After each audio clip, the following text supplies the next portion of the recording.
आज की क्लास में आप सभी स्टूडेंट्स जो इस समय ऑनलाइन हैं उन सभी का स्वागत है। और जैसा कि आप जानते हैं सर्टिफिकेट योगा वोकेशनल कोर्स की क्लास है। ये पार्ट 3 है। आज इसमें हम फर्स्ट यूनिट जो हमारा है उसको कंप्लीट करेंगे। यूनिट में जो सिलेबस है वो आज कंप्लीट हो जाएगा और इसके साथ ही मैं आप लोगों से, जैसा मैंने पहले भी कहा था, कि जो भी स्टूडेंट ज्वाइन करते हैं आप अपने नाम के साथ में आईडी में रोल नंबर जरूर लिखिए। ठीक है, जिससे आपकी जब भी लॉगिन करते हैं तो आपकी अटेंडेंस ऑनलाइन ऑटोमेटिकली लग जाती है। और जब भी आप लॉग आउट करते हैं या टर्मिनेट हो जाता है या आप एग्जिट हो जाते हैं किसी वजह से, उस समय फिर आपका वो स्टाम्पिंग हो जाती है। 1 घंटे में अगर आप 4 बार 5 बार लॉग इन लॉग आउट करते हैं तो 5 टाइम अलग अलग आपके वो स्टाम्पिंग होती है। तो आपकी अटेंडेंस को प्रॉपर ट्रैकिंग के लिए जरूरी है कि आपके रोल नंबर के साथ में आपका नाम भी जुड़ा हो। ठीक है, तो योगा की हम बात करते हैं। योगा में आप इससे पहले पढ़ चुके हैं कि योगा क्या है, योगा शब्द कहाँ से आया और योगा का अर्थ क्या है, योगा का फिलॉसफी योगा की क्या है, और योगा का इंडिविजुअल डेवलपमेंट में या सोसाइटी के डेवलपमेंट में क्या योगदान है। ये तमाम सारी चीजें हम लोग पढ़ चुके हैं। और कल हम लोग पढ़ रहे थे कि योगा को कई पार्ट्स में बांटा गया है। जैसे योगा में हठ योगा है, आसन है, प्राणायाम्स हैं, वंद हैं और मुद्राएं हैं। तो हम लोग इसके अलावा पढ़ रहे थे कि योगा केवल एक्सरसाइज नहीं है, केवल फिजिकल मूवमेंट नहीं है, या केवल कुछ नियमों को फॉलो करते हुए सांस पर नियंत्रण नहीं है। योगा अपने आप में एक कंप्लीट हॉलिस्टिक वेलनेस और हॉलिस्टिक डेवलपमेंट का प्रोग्राम है, जिसमें हम अपने जो हमारी पर्सनैलिटी है उसका समग्र विकास करते हैं, व्यक्तित्व विकास जिसे कहते हैं। हमारे व्यक्तित्व विकास को किस तरीके से और कैसे डिफाइन किया जाता है आप जानते होंगे। और व्यक्तित्व किसे कहते हैं, अगर इस चीज को आप जानना चाहें तो मैं आपको बताना चाहूंगा कि अनफॉर्चुनेटली जो हमने एक इम्प्रेशन बना रखी है कि बेस्ट पर्सनैलिटी है ना। आप में से बताएंगे एक अच्छी पर्सनैलिटी हम किसे कहते हैं, कोई बताना चाहेगा? आप माइक्रोफोन ऑन करिए और बताइए कि बेस्ट पर्सनालिटी हम किसे कहते हैं, किसे हम बहुत अच्छी पर्सनालिटी के रूप में परिभाषित करते हैं। कोई भी स्टूडेंट? जो कॉन्फिडेंट हो, अपनी बातों को रख पाए। ठीक है। और सर वेल मैनर्ड पर्सन जो होगा वो सर बेस्ट पर्सनालिटी को शो करेगा।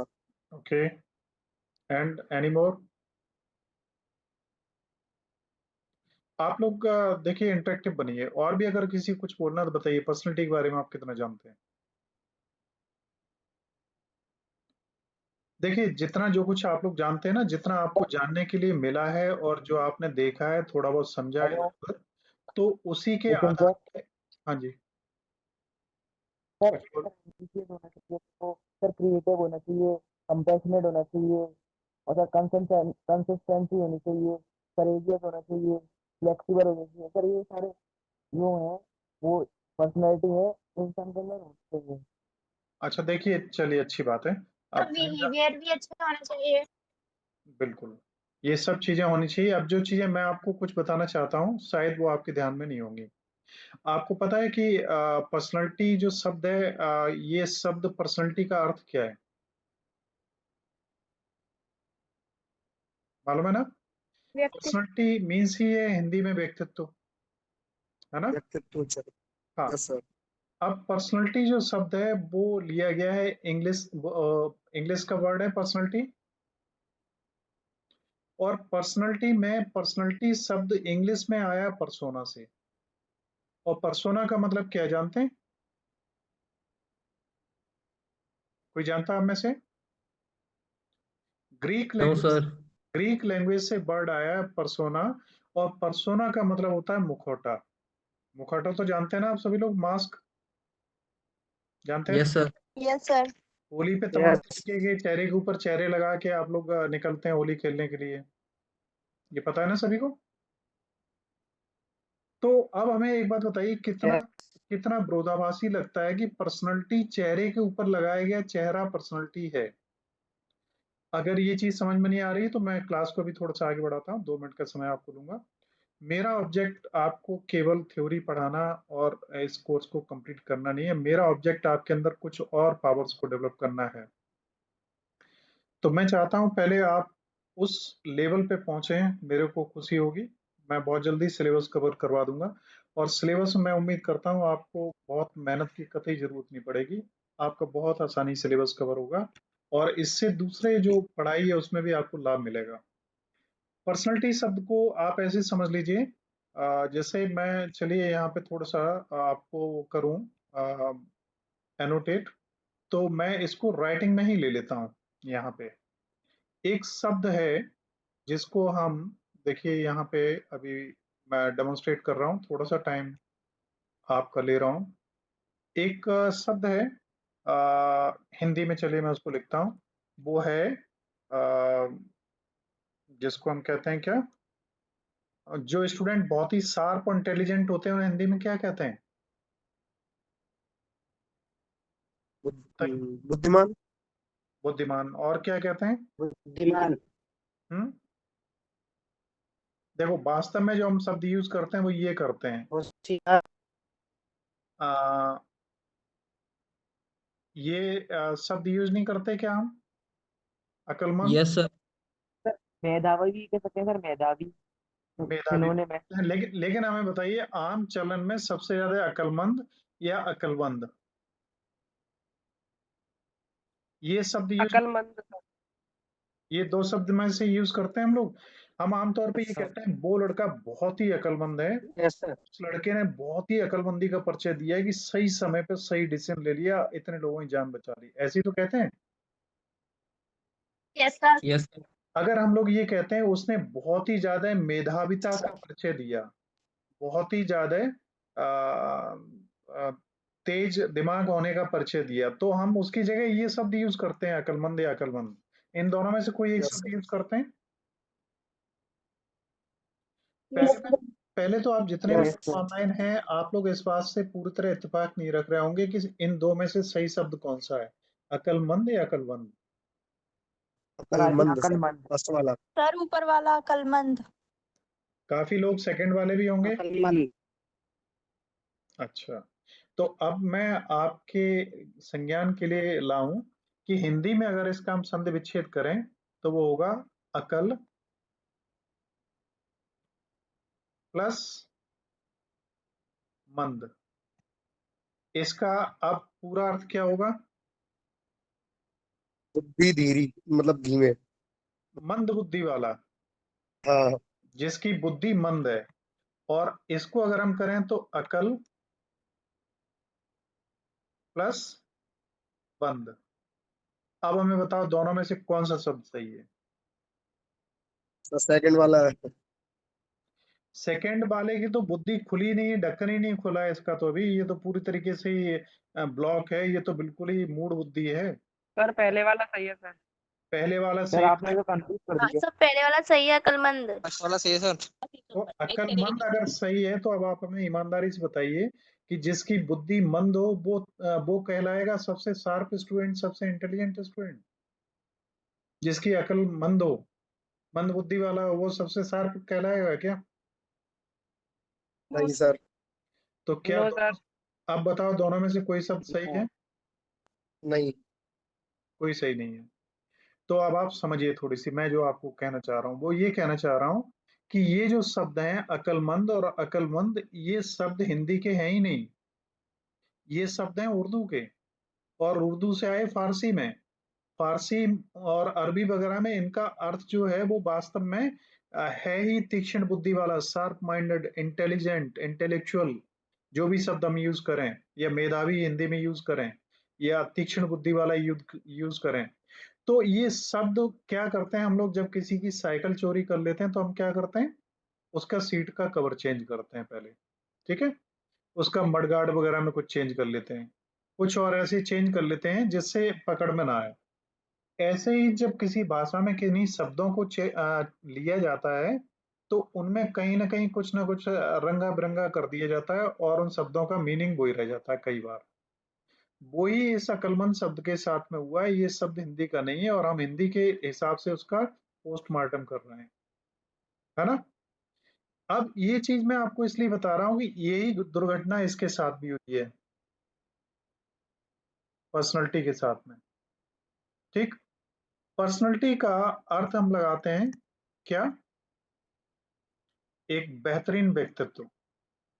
अब बेहतरीन व्यक्तित्व अगर हम करते हैं तो पर्सनैलिटी शब्द में जो पर्सनैलिटी शब्द बना है वो शब्द ही किससे बना है? किससे बना है? अभी मैंने बताया था आपको, पर्सोना, मुखौटा। पर्सोना। पर्सोना, और पर्सोना मीन्स क्या होता है? मुखौटा। मुखौटा, मास्क। अब मास्क क्या होता है? एक चेहरे को हटा ढकने के लिए लगाया गया दूसरा चेहरा, यही तो होता है। Yes sir.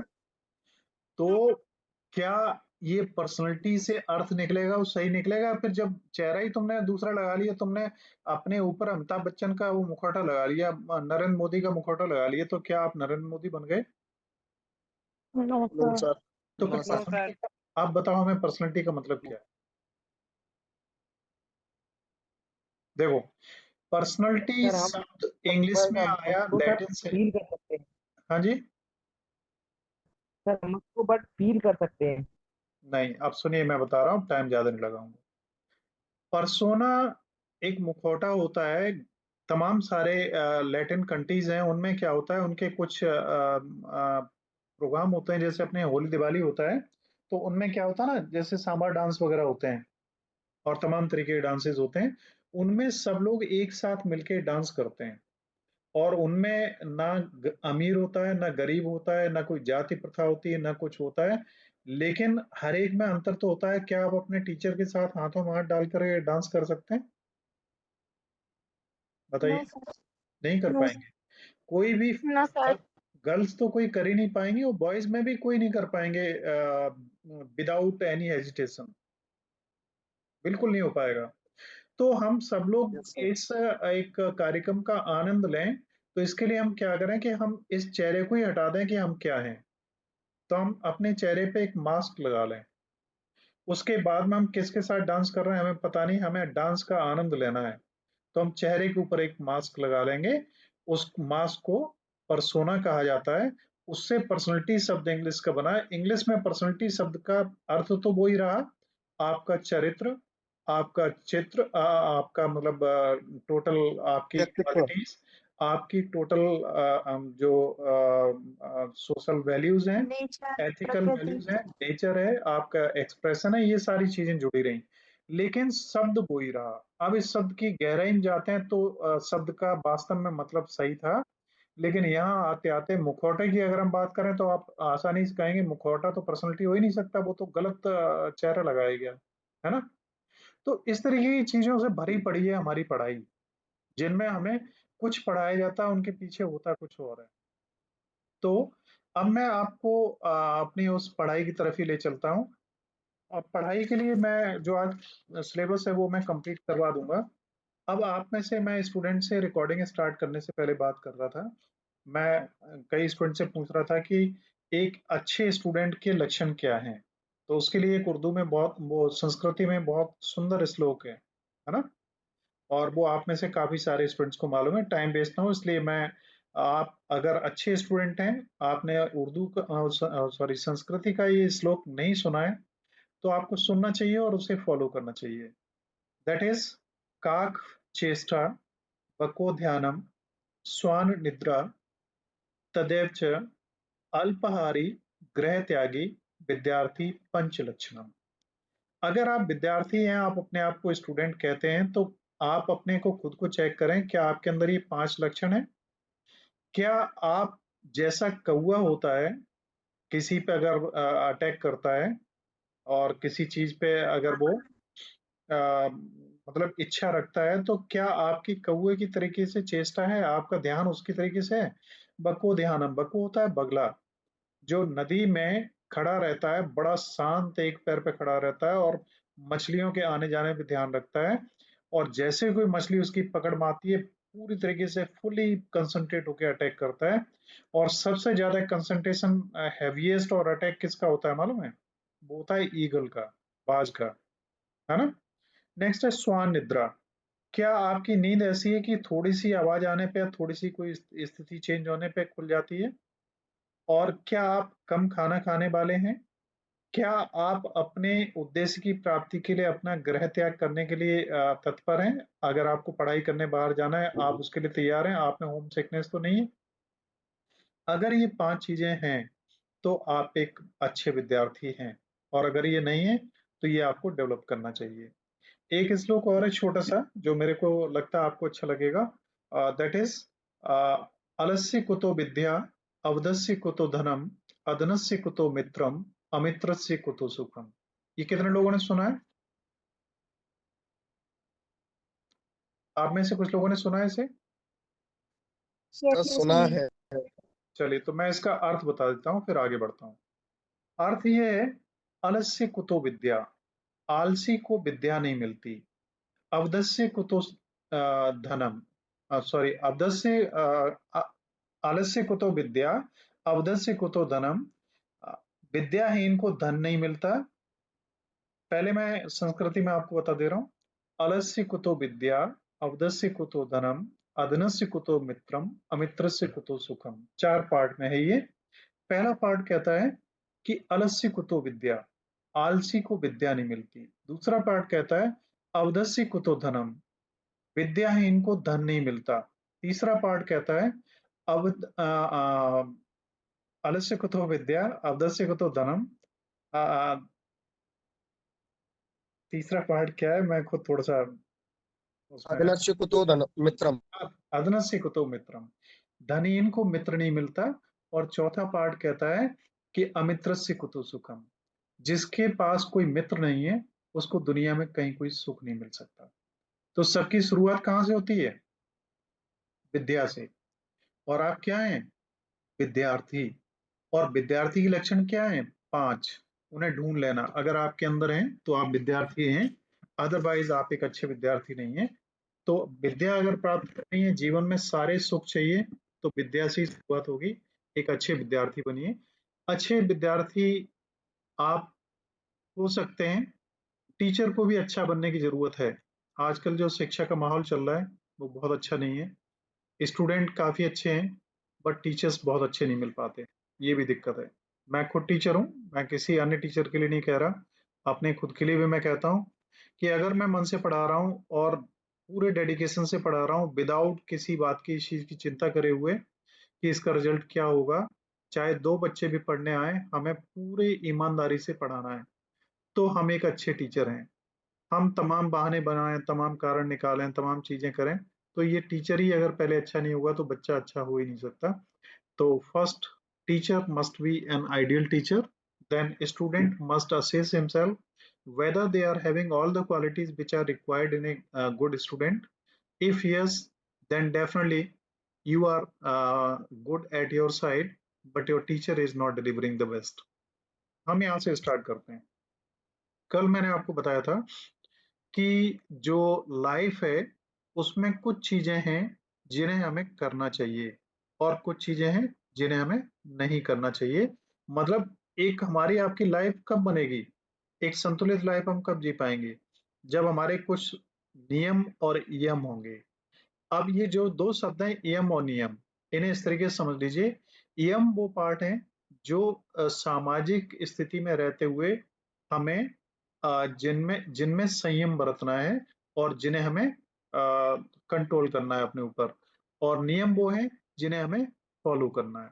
तो पहला क्या है? अहिंसा, नॉन वायलेंस। आपको किसी भी स्थिति में, किसी भी पेड़ पौधे के साथ में, पक्षी के साथ में, जीव जंतु के साथ में, किसी के साथ भी हिंसा नहीं करनी है। इवन अपने ऊपर भी हिंसा नहीं करनी है। आप अगर भूखे रहते हैं और जबरदस्ती भूखे रहते हैं, आप अपने शरीर को परेशान करते हैं, तो ये भी आत्महिंसा है ना। अगर आप धार्मिक रूप से आपको अच्छा मिल रहा है, अच्छा लग रहा है, तो ये हिंसा नहीं है। ये आपका एक आपकी मान्यताओं का और आपको सेटिस्फेक्शन मिल रही है उसका पार्ट है। लेकिन आप अपने आप को किसी ने कोई कष्ट दिया, उसका कष्ट अपने आप को देना चाहते हैं कई तरीकों से बंदिशें लगा के, तो ये अपने के लिए की गई हिंसा भी है। नेक्स्ट है सत्य, ट्रूथफुलनेस। आपको सत्य बोलना है, असत्य का सही पालन नहीं करना है। ब्रह्मचर्य का आपको पालन करना है। ब्रह्मचर्य ये चीज मैं कल बता भी चुका था, इसलिए ज्यादा टाइम नहीं लूंगा, कल के रिकॉर्डेड सेशन में आपको मिल जाएगा आप अगर चाहेंगे तो। और ब्रह्मचर्य का मतलब केवल सेक्सुअल जो डिजायर्स हैं या सेक्सुअल जो एक्टिविटीज हैं वहां तक सीमित नहीं है। ब्रह्मचर्य का मतलब वो सारी चीजों का हमें नियंत्रण और त्याग करना है जो हमारे उद्देश्य की प्राप्ति में रुकावट बनती हैं। नेक्स्ट है अपरिग्रह। इसका मतलब होता है आप किसी से इतना ज्यादा अटैचमेंट न करें जिसके जाने से आपको ज्यादा दुख हो। मैं आगे बढ़ता हूँ। अब यहाँ पे यम्स क्या हैं? यम्स जिन्हें रेस्टोरेंट्स कहते हैं, मैंने हिंदी में भी इसीलिए लिखा हुआ है कि आप लोग हिंदी मीडियम के ज्यादा हैं, सही तरीके से समझ सकें। संयम और नियंत्रण। अब यम संयम नियंत्रण है, ये एथिकल प्रिंसिपल्स हैं that involve set discipline restraint in our interactions with the external world. तो ये आपके ऐसे नैतिक मूल्य हैं जिसमें आपको खुद को इन्हें इन डिसिप्लिन में लेके चलना चाहिए और इनसे अपने आप को नियंत्रित करना चाहिए जब आप बाहरी दुनिया से अपना तालमेल बिठाते हैं। तब देखिए दो तरीके के नियम होते हैं। एक होते हैं एथिकल। एथिकल नियम वो होते हैं जिन्हें आपको फॉलो करना है। अगर आप इन्हें फॉलो नहीं करेंगे तो इसके लिए कोई नियम ऐसा नहीं है कि आप पे कोई पर्सनल वो लगाई जाए, पेनल्टी लगाई जाए और आप पे कोई कोर्ट केस हो सके। जैसे नैतिकता ये कहती है कि अगर आप बस में बैठे हैं और कोई बुजुर्ग आदमी आ जाए और तो उसको आपको सीट दे देनी चाहिए, लेकिन अगर आप नहीं देते हैं तो आप पे कोई क्लेम नहीं बनता। कुछ रूल सॉफ्ट होते हैं, कुछ रूल हार्ड होते हैं। जैसे आपका आगरा है, आगरा में अगर वन वे है तो उसमें फिर भी आप उल्टे चल रहे हैं तो आपका बहुत बार 95% 90% आपका चालान नहीं होता। यही नियम अगर आप दिल्ली में जाते हैं और आप उल्टे चल रहे हैं तो 95% चालान होता है ना। तो जहां जैसी आवश्यकता होती है वहां फिर उन सॉफ्ट रूल्स को भी हार्ड तरीके से इम्प्लीमेंट करने की आवश्यकता हो जाती है, जहां हमारी सोसाइटी हमारे सिस्टम्स को फॉलो नहीं करती। और जो लोग फॉलो नहीं करते हैं वो तो गलत कर ही रहे हैं, लेकिन वो उन लोगों के साथ गलत कर रहे हैं जो नियम फॉलो कर रहे हैं। आप वन वे में उल्टी रास्ते में जा रहे हैं, दूसरी साइड से एक आदमी आ रहा है बहुत स्पीड में आ रहा है, उसे मालूम है कि ये रास्ता वन वे है, इसमें कोई होगा नहीं। अब गलती उसकी नहीं है, अब गलती आपकी है, आपकी वजह से एक्सीडेंट हुआ और वो स्थिति आप नियंत्रित कर सकते थे अगर रूल्स को फॉलो करते तो। आगरा मैनपुरी एटा इटावा में इन रूल्स की स्थिति आप देखते हैं क्या है। चलिए, तो ahimsa, non violence, truthfulness, non stealing, moderation and non attachment, ये चीज आप ऑलरेडी कर चुके हैं पहले, इसलिए I will not take too much time on this one. Next जो है वो है philosophy of yoga and its relation with to individual and social upliftment. Yoga का की जो फिलोसफी है वो क्या है और इसका रिलेशन हमारे एक व्यक्ति के रूप में और एक समाज के उत्थान के रूप में इसकी भूमिका क्या है। तो इसमें दो चीजें हैं जिन्हें सबसे ज्यादा फॉलो किया जाता है जब भी आप योगा, आसन या प्राणायाम या मेडिटेशन या जो भी मुद्राएं वगैरह हैं आगे जो आप पढ़ेंगे, बंद वगैरह हैं, तो उनमें सबसे पहले ये पांच मूल सिद्धांत हैं। और यही पांच मूल सिद्धांत उसके भी हैं जैनिज्म के, जिनमें इन चीजों को फॉलो करना पड़ता है, और बुद्धिज्म के। ये आप मान के चलिए कोई धर्म को भी अगर छोड़ दें तो बीइंग ए ह्यूमन बीइंग्स आपके लिए जरूरी है। अब इसमें पांच नियम कौन कौन से हैं? ईश्वर प्रधानम, परिनिधान, तपस, शौच, संतोषा एंड स्वाध्याय। आगे देखिए इनके बारे में थोड़ा डिटेल दिया हुआ है। शौच क्या है? प्योरिटी। प्योरिटी क्या है? क्लीनलीनेस। जहां पे आपका तन भी साफ हो और मन भी साफ हो। मन की सफाई हम कैसे करते हैं? ध्यान, योग और आसनों से। और तन की सफाई कैसे करते हैं? पानी में धो के, साबुन से, शैम्पू से और तमाम चीजों से। अगर आप खूब शैम्पू, साबुन और पाउडर और क्रीम लगाए खड़े हैं लेकिन आपकी मानसिक स्थिति अच्छी नहीं है तो क्या होगा? आपकी बॉडी लैंग्वेज आपकी पर्सनैलिटी को गड़बड़ाएगी।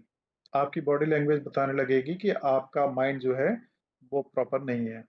संतोष कंटेनमेंट। अगर आपके अंदर संतोष नहीं है किसी भी चीज के लिए, सॉरी,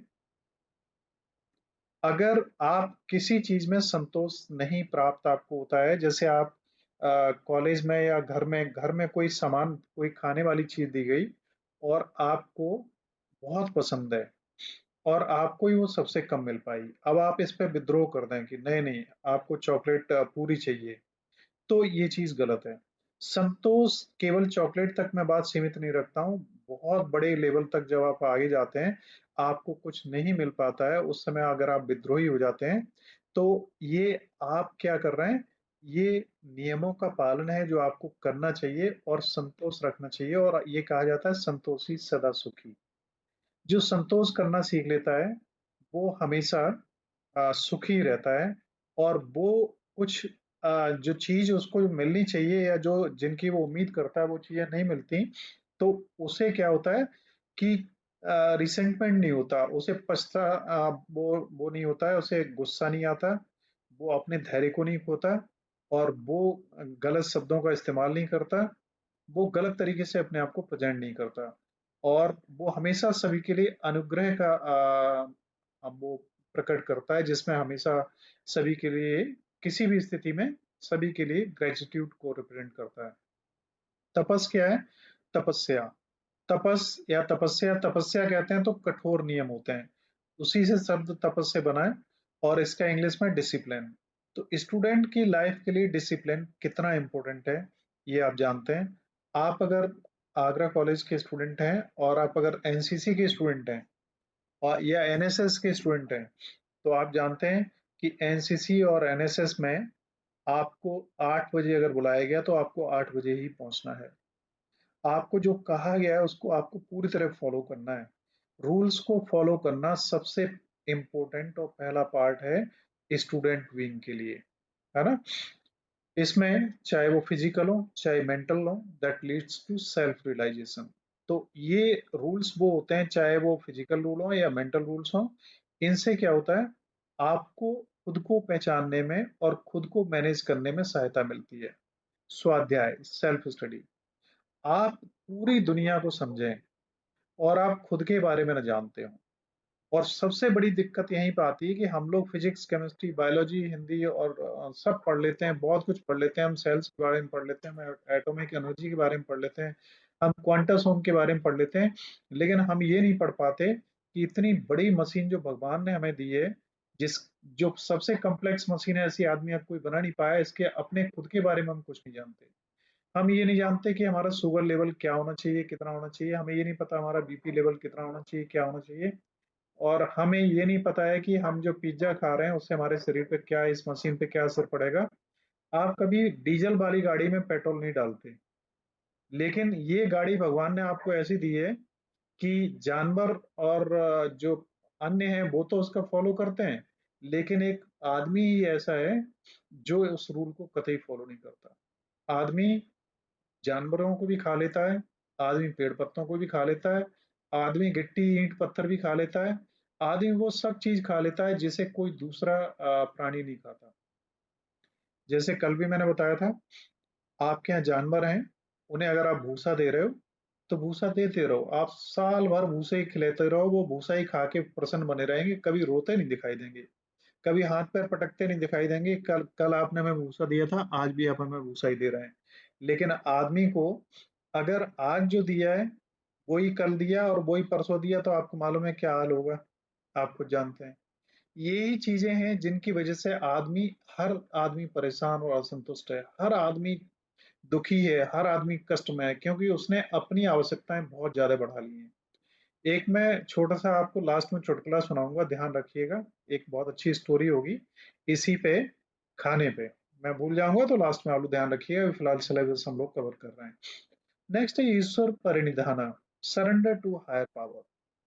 आप अपने आप में अगर इस चीज को सीख लें कि भगवान ही सब कुछ है, आप जानते हैं, आपको पढ़ाया जाता है, आपको समझाया जाता है, आपको घर के माँ बाप और पंडित और ये मौलाना और पादरी सब लोग पढ़ाते हैं कि आप कुछ भी नहीं है, आप भगवान का एक अंश हैं, फिर भी आप क्या करते हैं, आप कहते हैं कि मेरा नाम सुरेंद्र प्रकाश सिंह है और मैं कॉलेज का प्रिंसिपल हूँ, मैं डीएम हूँ, मैं एसपी हूँ, मैं आईजी हूँ, मैं डीआईजी हूँ, मैं बहुत बड़ा हिस्ट्री सीटर हूँ, मैं क्या हूँ, मैं जे हूँ, मैं वो हूँ।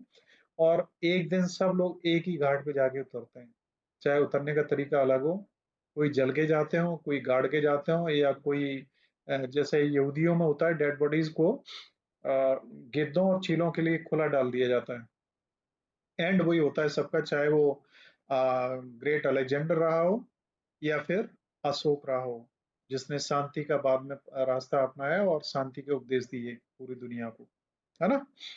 तो अगर आप ये मान लें कि आप जो कुछ कर रहे हैं वो आप कर ही नहीं रहे हैं, और जो कुछ रिजल्ट आ रहा है वो आपके हाथ में ही नहीं है, सब कुछ भगवान के हाथ में है, अगर आप ऐसा करेंगे तो आपका बड़ा लॉस होगा। तो आपके पास, और जब कभी कोई बड़ी उपलब्धि होगी तो आप ज्यादा खुश नहीं होंगे, क्योंकि जो कुछ प्राप्त हुआ है वो सब कुछ आपने नहीं किया है।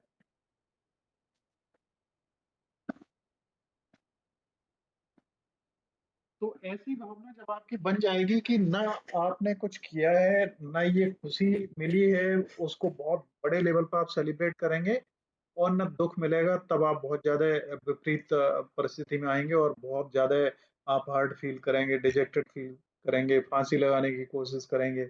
ये सब चीजें दूर हो जाएंगी। आगे बढ़ते हैं हम लोग। अब थोड़ा सा मैं टच करता हूँ कि हिस्ट्री क्या है योगा की। योगा हमारे जो यहाँ लिखा हुआ 500 BC टू 800 AD, इससे भी ज्यादा पुराना है। हजारों हजारों साल पुराना है योगा हिंदुस्तान में।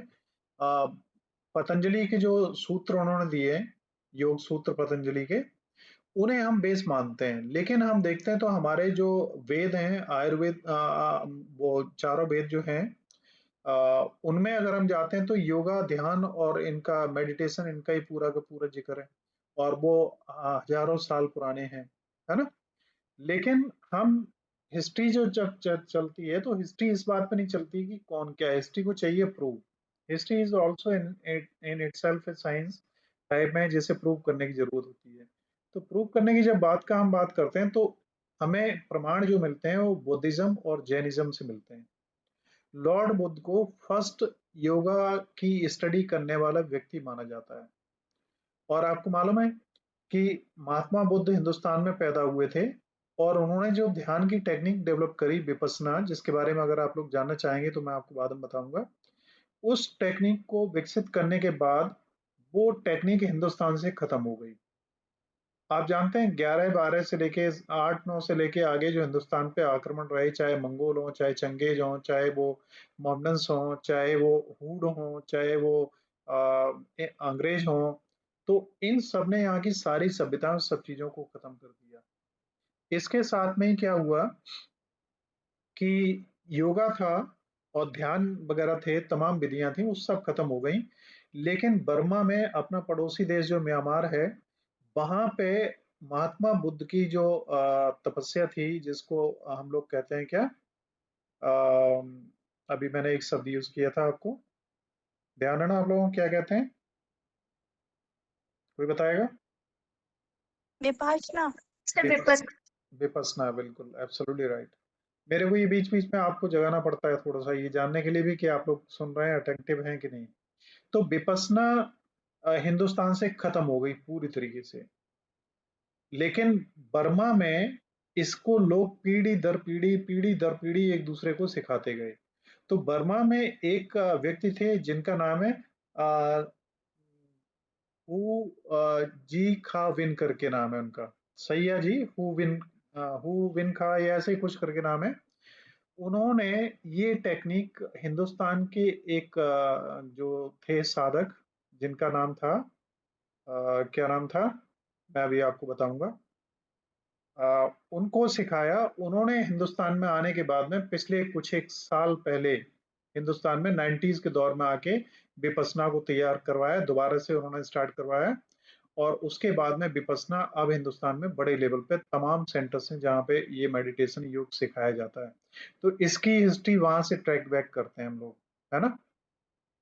तो मैं आगे इसकी बढ़ता हूँ। पीडीएफ कैसे मिलेगी? हाँ जी।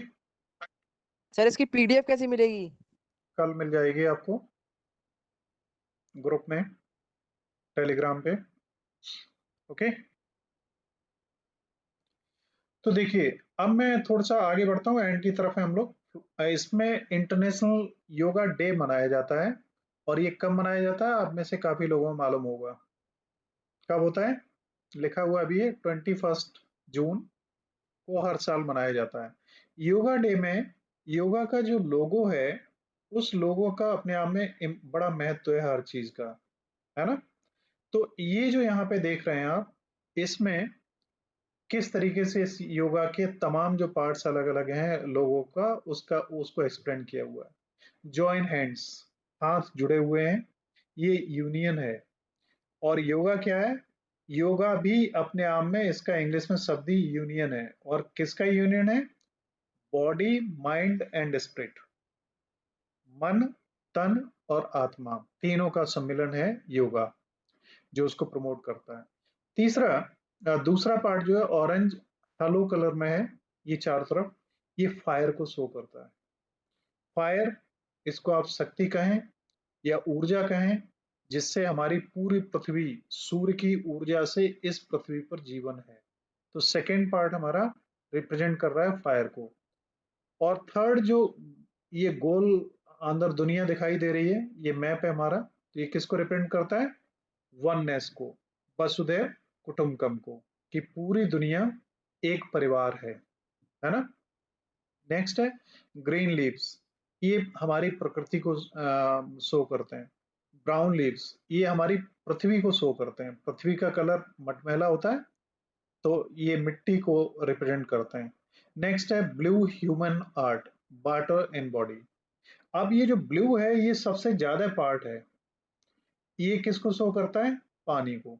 और आपको मालूम है हमारी पृथ्वी पे भी 71% वाटर है, और हमारी बॉडी में भी जो एक कंपोजिशन है वो ऑलमोस्ट लगभग यही है। हम आगे बढ़ते हैं।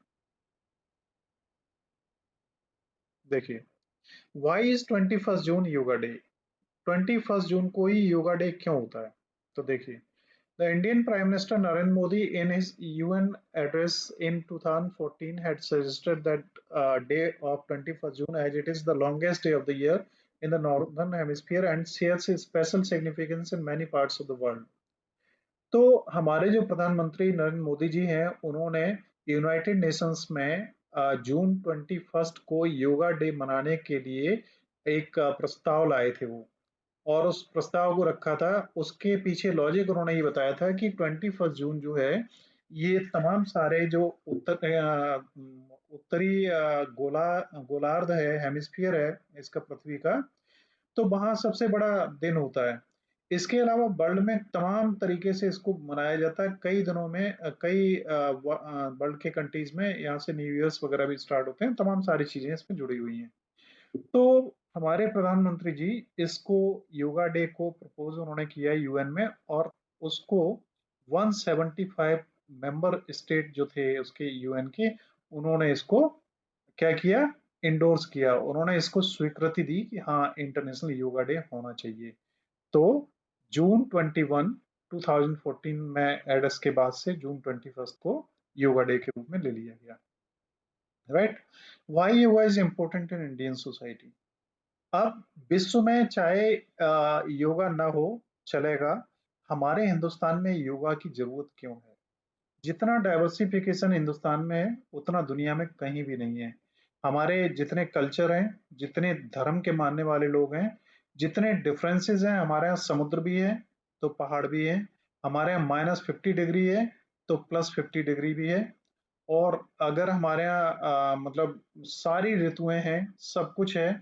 हमारे यहाँ हिंदू हैं तो मुसलमान भी हैं, क्रिश्चियंस भी हैं, सिख भी हैं, बुद्धिज्म भी हैं, और वो भी लोग हैं जो धर्म को नहीं मानते, सभी हैं। तो ऐसी वैरायटी में विभिन्न तरीके के लोग, विभिन्न तरीके की कल्चर्स, विभिन्न तरीके का खान पान, ऐसे में उनमें यूनाइटेडनेस कैसे डेवलप हो? तो वो तभी संभव है जब हम योग करेंगे। योग से हम अपने शरीर को बेहतर बनाएंगे, मन को बेहतर बनाएंगे, ध्यान करेंगे। और जब हम ये समझने लगेंगे, वननेस की स्पिरिट को जब हम समझने लगेंगे कि वसुधैव कुटुंबकम, पूरी विश्व ही एक परिवार है, तो हम एक परिवार के रूप में हर एक नए व्यक्ति को स्वीकार करेंगे और उसका हम कोई उसे कष्ट या परेशानी देना नहीं चाहेंगे। ऐसी स्थिति में योगा हिंदुस्तान के लिए बहुत इम्पोर्टेंट हो जाता है। इसके साथ ही ये सेशन यहाँ कंप्लीट होता है। So I would like to thank you all the students who have joined this session and tomorrow onwards we will start second chapter. First chapter is over. I will give you the notes of this chapter in Hindi as well as in English. और कल ही आपका सभी का online examination system भी active हो जाएगा और आपको असाइनमेंट वगैरह बनाने हैं वो भी ऑनलाइन ही होंगे। वो भी आपको वेबसाइट पे कौन सी वेबसाइट होगी, कैसे अपलोड करने हैं, कैसे एग्जाम देने हैं, वो सारी चीजें मैं पॉसिबली कल आपको बताऊंगा। यहाँ पे ये चैप्टर खत्म होता है। किसी का कोई क्वेश्चन हो तो मेरे से पूछ लीजिए। सर आपने वो स्टोरी के बारे में बताने के लिए बोला था। Yes sir. अच्छा, एक फूड वाला टॉपिक क्या था? टॉपिक सर topic- खाने खाने फूड वाला। था चलिए खाने खाने वाला। का। चलिए चलिए चलिए, मैं एक अच्छी कहानी सुनाता हूँ लास्ट में। आप अगर थोड़े से बोर हुए होंगे अभी तक मेरे से, तो लास्ट में बोरियत थोड़ी कम हो जाएगी। ओके, कहानी ये है कि अकबर और बीरबल की बहुत सारी कहानियां आप लोगों ने सुनी है ना, यस सर। Yes sir. लेकिन मैं उम्मीद यस करता हूँ सर। कहानी यस सर। वो आप लोगों ने नहीं सुनी होंगी। तो एक कहानी ये यहाँ से शुरू होती है कि क्या हुआ कि अकबर और बीरबल और तमाम लोग रात्रि भोज पे खाने के लिए बैठे थे और उनके शेफ्स वगैरह जो थे, खाना बनाने वाले जिन्हें बावर्ची कहा जाता है, वो लोग खाना परोस रहे थे। और खाने में जो उनका चीफ शेफ था उसने क्या परोसा? भिंडी। क्या परोसा? भिंडी। भिंडी। तो क्या हुआ कि अकबर ने भिंडी की कुछ तारीफ ज्यादा कर दी। अरे भाई, ये तो बहुत ही लजीज पकवान है और इतना अच्छा पकवान है और आज तक तुमने बहुत चीजें बनाई, लेकिन ये क्यों नहीं बनाए? ये तो बहुत सुंदर चीज है। तो बीरबल ने क्या किया मालूम है? बीरबल उठा और अकबर के पास जाके और बोला, महाराज, ये जो है हमारा जो रसोइया है, ये जानबूझ के ऐसी अच्छी चीजें नहीं बनाता है जो महाराज को पसंद है। इसे पता नहीं था कि अभी तक कि महाराज को क्या पसंद है। बताइए कितनी सुंदर बेहतरीन चीज है। और भिंडी तो इतनी अच्छी चीज है कि इसमें इतने गुण हैं, इतने प्राकृतिक गुण हैं और इसमें इतनी चीजें हैं कि शरीर को तमाम बीमारियां दूर करती है, शरीर को बेहतर बनाती है, प्रोटीन देती है, विटामिन देती है, मिनरल देती है, सब देती है। और महाराज ऐसे इसकी ये बहुत बड़ा इसने गलत काम किया है, इसको इसका दंड मिलना चाहिए। तो अकबर भी देख रहा था। अकबर ने कहा, बीरबल कोई बात नहीं है, एक काम करो, दंड नहीं मिलना चाहिए, उसने पहली बार बनाया, अच्छी बात है, आगे ध्यान रखेगा। अब बीरबल ने क्या किया कि दूसरे दिन भी भिंडी और तीसरे दिन भी भिंडी और चौथे दिन भी भिंडी। अब आप कितने दिन भिंडी को झेलेंगे बताइए? क्यों भाई, आप जानवर तो नहीं है झेल नहीं, पाएगा। एक दिन। Yes sir. आप नहीं बैल तो है सर। नहीं, आप बैल तो है नहीं जो आप भूसा ही खाते रहे। 4-5 दिन के बाद जब रोज देखा भिंडी आ रही, तो अकबर ने क्या किया मालूम है? वही किया जो आप लोग करते हैं, उठा के प्लेट फेंक दी बड़े गुस्से में कि अब मेरे को जानवर समझ रखा है, डेली का डेली वही भिंडी वही भिंडी वही भिंडी। बीरबल बहुत गुस्से में था और बीरबल ने क्या कहा, महाराज मैं तो जानता था शुरू से ये जो रसोइया है ना, ये बहुत बड़ा दुश्मन है और ये आपकी जान लेना चाहता है। भिंडी बताइए, भिंडी में भी कुछ होता है? भिंडी जितना जहरीला कोई सब्जी नहीं होती है, और ये तो बहुत बड़ा दुश्मन है और इसको महाराज फांसी पे लटका देना चाहिए। अब इतना सुनते ही क्या हुआ अकबर का, जैसा आप लोगों को भी हो रहा होगा, आपकी इमोजीज देख रही हैं कि अकबर का गुस्सा तो चला गया। अकबर का गुस्सा तो चला गया। अब अकबर इस बात पर परेशान कि जी बीरबल है कैसा आदमी भाई, है? तो अब अकबर मजा ले रहा और बीरबल खूब गालियां दे रहा उसे और बहुत उल्टा सीधा कह रहा। वो बेचारा हाथ जोड़े खड़ा, वो कुछ कह भी नहीं सकता दो के बीच में। अब जब थोड़ी देर हो गई, मामला थोड़ा सा शांत हुआ, तो अकबर ने क्या किया, बीरबल से ये पूछा कि बीरबल ये बताओ, उस दिन मैंने तारीफ करी थी भिंडी की, तो तुमने इतनी तारीफ करी और बताया ये तो बिल्कुल ही मतलब सारे विटामिन, सारी प्रोटीन, सारे कार्बोहाइड्रेट और दुनिया का सबसे बेहतरीन भोजन यही है, और आज मैंने कहा कि उठा के फेंक दिया तो तुम कह रही हो ये जहर है। तो बीरबल क्या बोला मालूम? क्या बोलेगा बीरबल? बीरबल बोला, महाराज मैं नौकरी किसी करता हूँ, आपकी करता हूँ कि भिंडी की, गैस रसोइये की? Yes sir, yes sir. Akbar फिर बहुत प्रसन्न हुआ और बोला, बीरबल तुम वास्तव में हमारे एक रत्न हो। और अब आप समझ सकते हो कि इसको क्या कहते हैं, प्रेजेंस ऑफ माइंड, है ना? जब अकबर ने Yes, sir. तारीफ करी तो उसने तारीफ 50 गुना बढ़ा दी, और जब बुराई करी तो बुराई 100 गुना बढ़ा दी। तो ये चीजें होनी चाहिए, आप में भी होनी चाहिए। इसे हम फ्लैटरी नहीं कहेंगे, ये प्रेजेंस ऑफ माइंड। और है, अगर आप बीरबल की लेवल बढ़ जाओगे तो फ्लैटरी कहलाएगी, और अगर स्वामी विवेकानंद के लेवल पे आप अपने प्रेजेंस ऑफ माइंड को यूज कर लेंगे तो ये आपकी आत्म बुद्धि और आपका जिसको हम कहते हैं जिसको इंस्टेंट अवेयरनेस जो आपके अंदर है वो कहलाती है। So now this session is over and this chapter is also over. I am just going to wind this session. So thank sir you. Test कितने दिन चलेगा सर, ऑनलाइन टेस्ट?